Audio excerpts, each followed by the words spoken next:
managing triggers and flashbacks. So this is obviously related to trauma. And I guess it's a very real and a heavy topic. Yes, and it's a 21st century topic. 21st century therapy, or the theory that underpins it and the research, now makes us more aware of trauma and the triggers that can generate trauma. And triggers are stimuli. They're things like sounds, smells, images, and emotions that can remind a client or a trauma survivor of a past event and activate a distressing response. And these stimuli can be very ambiguous things like a loud noise or even a client's bodily sensations or intrusive thoughts. So it's really important that if we get a client who is triggered, that we realize that they have flashbacks. Flashbacks are the time machine of trauma that takes the person back to the time of the trauma. One of the things I noticed in my practice through the years was that some clients would regress from being adults to children. You could hear it in their voices. They would talk in a childlike voice. And that alerted me to realizing that they were maybe experiencing flashbacks. And it's really important as a therapist that therapy is in the here and now, and that you can walk the client back so that they can feel secure, they can feel not under threat. And to do that, therapists need insight into what it looks like, but also techniques to support clients, Ken. 100%, Rory. And it's important that we understand the mechanisms that we're speaking about. I like how you've said this is a modern day situation. And I guess it existed within humans for a very long time, but studying this, focusing on this and recognizing it, looking at how it applies in therapy is very new, very relevant in core training. It's not necessarily taught. So we're speaking about trauma. Just to revisit the definition, trauma is not necessarily the event that happened. It is how that event is stored in the body and how that might come to the surface within the here and now. And that can happen from a trigger. And you've mentioned that the trigger can be a smell, a temperature. It can be anything that will relate to, even at a subconscious level, something that happened back in the past. And that trigger can put the person into flashback, which is re-experiencing moments of what happened. But triggers are interesting. First of all, if we're delivering CPD on certain topics, we might put in a trigger warning, where we'll say to somebody right at the top, trigger warning, and then we'll talk very gently what the topic is so that people can opt out or prepare themselves. And what I like, Rory, is that when you know what the trigger is, you can work with that because you can see it coming. And then you can put in techniques that will be useful to the client to keep the trigger just as a trigger. It doesn't have to go somewhere. So I was wondering, Rory, is it appropriate to ask a client what their triggers are, keeping in mind that a client might not understand the terminology of trigger, but if we can understand what that is, we can go some distance with the client? I think that if you have a client who comes to you and they want to talk about their traumatic past, a thoughtful therapist would have a conversation and say, okay, that's fine, we look forward to seeing you. Just, is there anything that may trigger you? I think that question is a pertinent one because they can be very ordinary items. I've covered mirrors up in my therapy room, or someone said, I don't like green, or I don't like the smell of A, B, C, and D. I know some people may spray a nice air freshener or of some kind of device that plugs into the socket. But if someone is frightened of the smell of roses or certain sounds, you're basically bringing them into a triggering environment. So I think having a general conversation and see if there's anything is in your therapy room that may cause a client distress. It's the same technique that we use for autistic clients, because we know that autistic clients sometimes have a hard time with things like smells and sounds and light. And that way we can do two things. We can look at our therapy room and see if we can offer the client that safe space that they want. I mean, if somebody says green's a trigger and your whole therapy room's painted green, then that might not be the best place for your client to be, and you might have to have a conversation.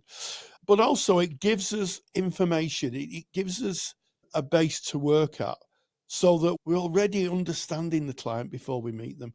We already have a sense of who this person is. And I think that's so important when working with trauma. So this 21st century idea of how we work with clients, asking pertinent questions when we contract with them before we meet them, is very important for me. Yeah. And you got that information from the training that you've done. I know you've dived very deep into trauma training yourself before working with trauma. And of course, that's always the takeaway that we suggest. If you're going to be working with trauma, go and do the relevant training that's going to give you the skills.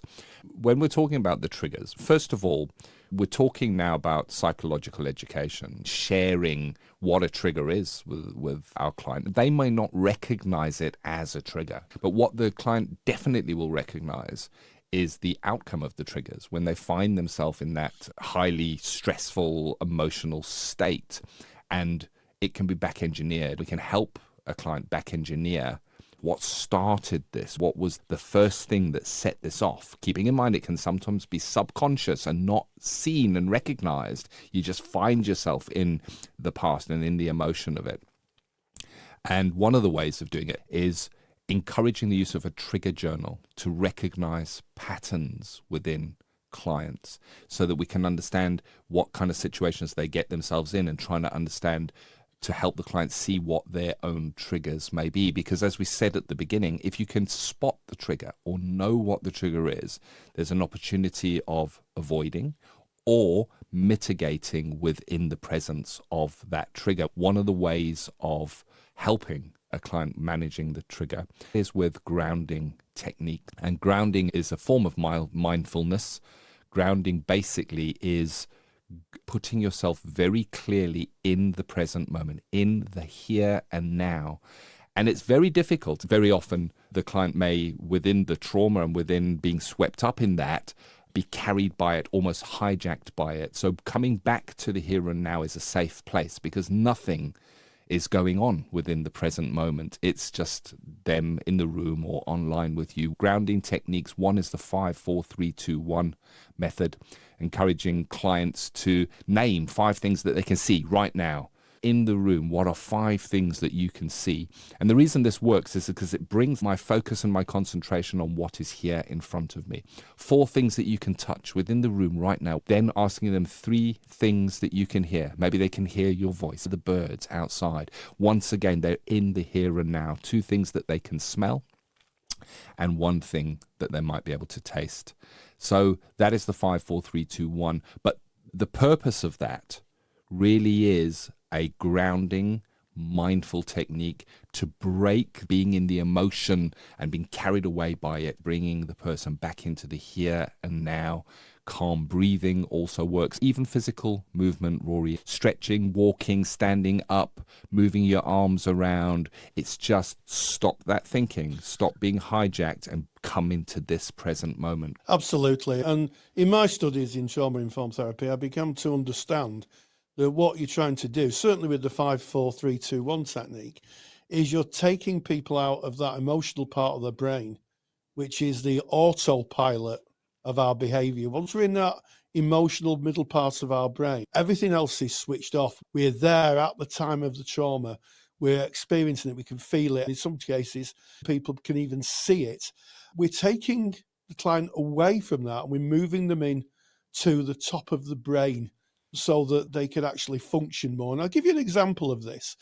Have you ever lost your keys? You're on your way out, you're very busy, and all of a sudden you can't find your keys, you get into a panic, and you go, I can't lock up, I'm going to be late. This is going to have a knock-on effect. We've all been there. And interestingly enough, what happens is that you go into that kind of middle part of your brain and you start switching off the top part, the thinking cap, as my granddad used to say. And you sit down and you think, I don't know what I'm going to do. And then all of a sudden, as you're moving around and you sit down, you notice that the key is actually on the kitchen table. Happens to me all the time. And then you pick it up and you get on with your life. And that's a good example of how our brains work. And we go on to say, if someone is struggling with trauma, to develop a coping plan. One of the things I used to do, if I worked with clients who regularly had flashbacks, was to get them to print out the 5, 4, 3, 2, 1 method and put it on their fridge I used to call it fridge therapy, so that if they're on their own and they find themselves sliding back for some reason, they have a very quick way of finding the technique and practicing it. Because if you could arrest that movement back in time, you can keep yourself in the here and now, and that's the important thing. One final thing, Ken, is that not all clients will come to you and say they've got trauma. They will come and it will become apparent as they discuss something, or as they look at something, or all of a sudden they will become very frightened or very withdrawn. And I think a curious therapist, a compassionate therapist, asks the right questions. Can you tell me what's going on for you now?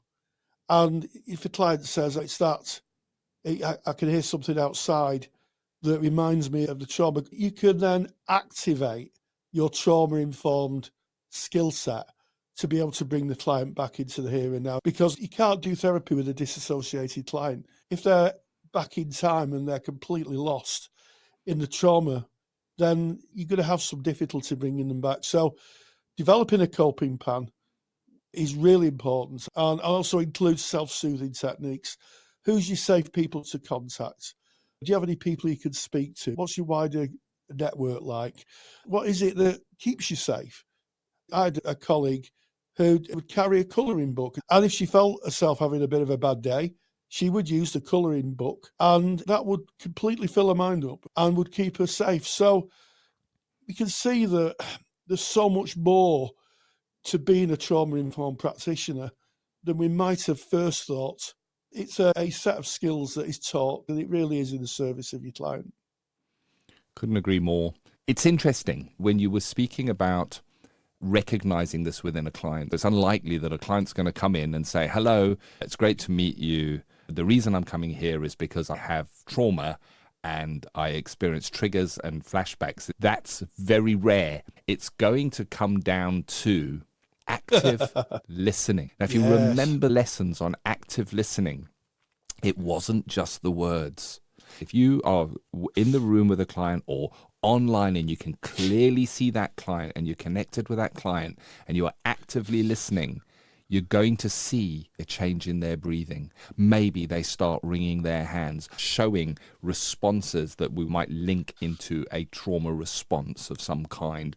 And it's then that we can, like you said, Rory, be a curious therapist. But it's interesting how it goes back to the most basic of basics of the active listening and seeing and recognizing the whole client within that moment.